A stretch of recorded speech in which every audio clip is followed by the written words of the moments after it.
விஜயநகர சபைக்கு ஒரு அயல்நாட்டு தூதுவன் வந்தான். 3 கேள்விகள் கேட்கிறேன், பதில் சொல்ல முடியாட்டா உங்க சபையின் அறிவே சந்தேகம்தான்.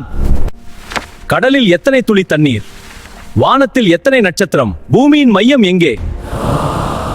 சபை முழுக்க அமைதி. யாருக்கும் பதில் தெரியல. அமைச்சர் அப்பாஜி முன்னாடி வந்தார். வாய் திறந்தார். ஆனா வார்த்தை வரல. வியர்வை வழிஞ்சது. மத்த அமைச்சர்களும் தலை குனிஞ்சு நின்னாங்க. தூதுவன் ஏளனமா சிரிச்சான். அப்போது தென்னாலிராமன் வந்தார்.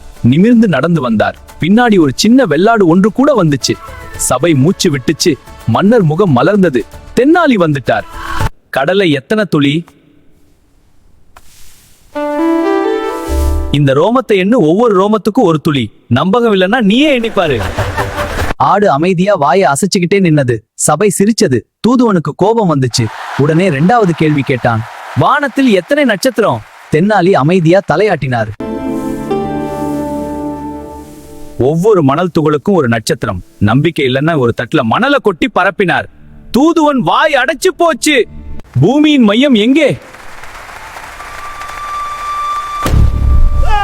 நம்பிக்கை இல்லைன்னா நீயே அளந்து பாரு. இப்போ நீ என் கேள்விக்கு பதில் சொல்லு, தென்னாலி சொன்னார். தூதுவன் வாய் திறக்கவே முடியல. தலை குனிஞ்சு நின்னான். மன்னர் சிரிச்சு சிரிச்சு வயிறு வலிச்சது. ஆடு கூட ஒரு தடவை கத்துச்சு. நீதான் இந்த சபையின் ஒளி. அசாத்தியமான கேள்விக்கு அசாத்தியமான பதிலே சரி. அதுதான் அறிவின் சக்தி. இந்த கதை உங்களுக்கு பிடிச்சிருந்தா ஒரு லைக் போடுங்க. உங்க கருத்தை கமெண்ட்ல சொல்லுங்க. மீண்டும் ஒரு கதையோட சீக்கிரம் சந்திப்போம். நன்றி.